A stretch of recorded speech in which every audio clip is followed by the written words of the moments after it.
Tulia Silverfong, have you been wronged? My brother's voice held a note of deep concern. He must have sensed something in my tone, but I feigned indifference. I forced a light-hearted smile, even though the bitterness in my throat felt like it might choke me. No, I'm fine. I've just decided. If I'm going to marry anyway, does it really matter to whom? Are you sure? He pressed, his concern growing. Tulia, if something's wrong, you can tell me. Why this sudden rush to marry? You didn't seem too eager about it before. Of course, I hadn't been eager. My true desire was to marry Damien. But after everything that happened, I realized I was merely a replacement, a stand-in to fill the hole left by his true love. I couldn't live in that world, no matter how painful it was. I've told you, I replied, forcing a chuckle despite the ache inside me. I've just figured it out. I'm also at the right age now. Any longer, and no one might want me. Don't say that, my brother said sternly, his voice firm. Anyway, I'll send someone to tell you about the one arranged for you. It's better to know them firsthand. There's no need. I trust mom and dad's judgment, I continued, my voice steady despite the storm within me. Even if it's an arranged bond, I'm sure the candidate has been carefully chosen by all of you. Silence stretched between us before I heard my brother sigh, the sound heavy with relief and lingering worry. My rebellious departure years ago had left the pack uneasy, especially him. Now, with my return, he must have felt a measure of reassurance. His voice softened. I'm glad you've come to terms with this. When are you coming back? Are you sure you don't want to meet him before making the final decision? There's no need, I replied, my tone sharp with practicality. The sooner we agree, the sooner the pact can resolve its crisis. Start preparing the ceremony, and let's set it for a month from now. Understood, he said, though a trace of hesitation lingered. By the way, do you still speak with Damien? I heard his first love, Kaya, had returned. Perhaps you should reach out to him, invite him to the celebration. He might bring some luck. His words caught me off guard. So, he knew about Kaya. No wonder Damien had always insisted I keep our bond a secret from my family. I lowered my gaze, hiding the pang in my heart. Don't bother him, I murmured. We're not close. Just then, the sound of the door unlocking reached my ears. I hurriedly said my goodbyes and ended the call, bracing myself. When I looked up, Damien stood before me, his smile radiant, his eyes shining with a brilliance I had rarely seen. It wasn't for me. It couldn't be. Not close to whom? He asked, his tone playful. Not close to you, I replied bluntly, though my voice wavered. Damien's brow arched, and before I could step back, he pulled me into his embrace. His grin was mischievous, his breath warmed against my ear. Really, he murmured, his voice low and teasing. Then tell me, how are we not close? Have we not shared enough nights together to be considered close? The intimacy that had once made my heart race now filled me with unease. I struggled in his hold, and as I did, my eyes caught the faint stain of lipstick on his collar. The burns on my wrist throbbed, a sharp pain cutting through my composure. Tears welled in my eyes, unbidden and unstoppable. Tulia, what's wrong? Damien's voice shifted, panic replacing his usual confidence. He rolled up my sleeve, revealing the angry red marks on my skin. His expression twisted in alarm. How did this happen? When were you burned? Why didn't you tell me? His concern seemed genuine, but it only deepened the ache in my chest. Had he forgotten the events at the banquet so easily? I said nothing, unsure whether I should remind him and watch his mask of false affection crack, or let him keep pretending. Alright, stop crying now. He'll take care of it for you. He gently patted my head, wiped away my tears and kissed my cheek to comfort me as he stood up to grab some cooling herbs, muttering to himself. Look at you, such a strong girl but still afraid of pain, and always crying. What would you do without me? I stared blankly at the red burn mark on my wrist. Yes, I had been spoiled for a full 7 years. What would I do without him? But Damien, I didn't want you anymore. I didn't want this fake bond anymore. That night I couldn't sleep well, probably due to the pain in my hand, or maybe because of the sudden realization. I tossed and turned in bed, my body covered in sweat, hoping that sleep would take me away. It took a long time before I finally managed to drift off. Just as dawn was breaking, Damien pulled me out of bed.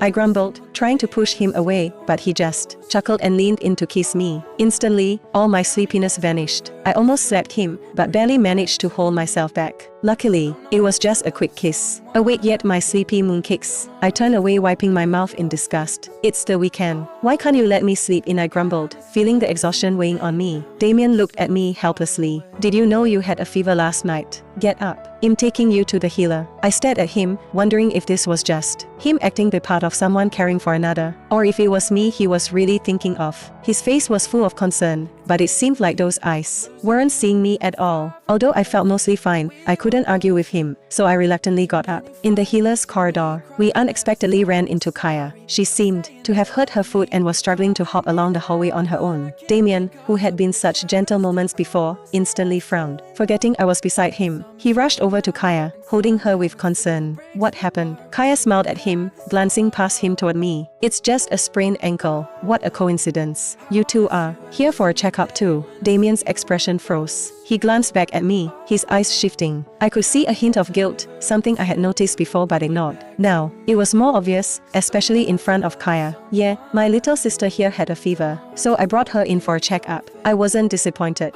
Why had I expected him to change how he introduced me? I have grown used to being called sister now. From the moment Damien decided not to go public with our bond, he introduced me as his friend's younger sister, someone he was simply helping. Everyone believed it, since he was close to my brother. Only his closest friends knew the truth. Kaya nodded. She's staying at your place, so of course, you have to take care of her. You two go on, I need to head over there. She gestured toward the other side of the Apex grounds. Seeing her start hopping again, Damien didn't think twice before scooping her up into his arms. Let me take you over. Tulia, wait here for me. For some reason, the moment I saw Kaya, I felt weak, drained of all energy. Maybe it was because my fever was worsening, or perhaps it was the bitter feeling in my gut as I watched him worry over Kaya more than me. My knees started to shake, and I couldn't walk straight, but did it even matter? I leaned against the wall, saying nothing. Damien hadn't asked for my permission. After those words, he was already carrying Kaya toward the other healer's chambers. I guess he didn't think my fever was bad, or perhaps he just didn't care as much about me. He never noticed my weakening state. The truth was, no matter how well Damien acted, when Kaya was around, his genuine feelings slipped through, betraying the facade. And Damien didn't even realize it. I forced a bitter smile, turned, and walked toward the designated healer's quarters to treat fever. Apparently, it wasn't just in my head. After checking my temperature, I learned my fever had risen to 413C. The burn had become infected, worsened by my emotional stress, leading to a viral infection that required some herbs to boil and drink. The healer said I needed an infusion as well. Out of habit, I reached for my phone to call Damien, but stopped myself before dialing. Habit was a terrifying thing. I gave a self-mocking smile, put my phone away, grabbed my medication, and headed to the patient's rest area alone.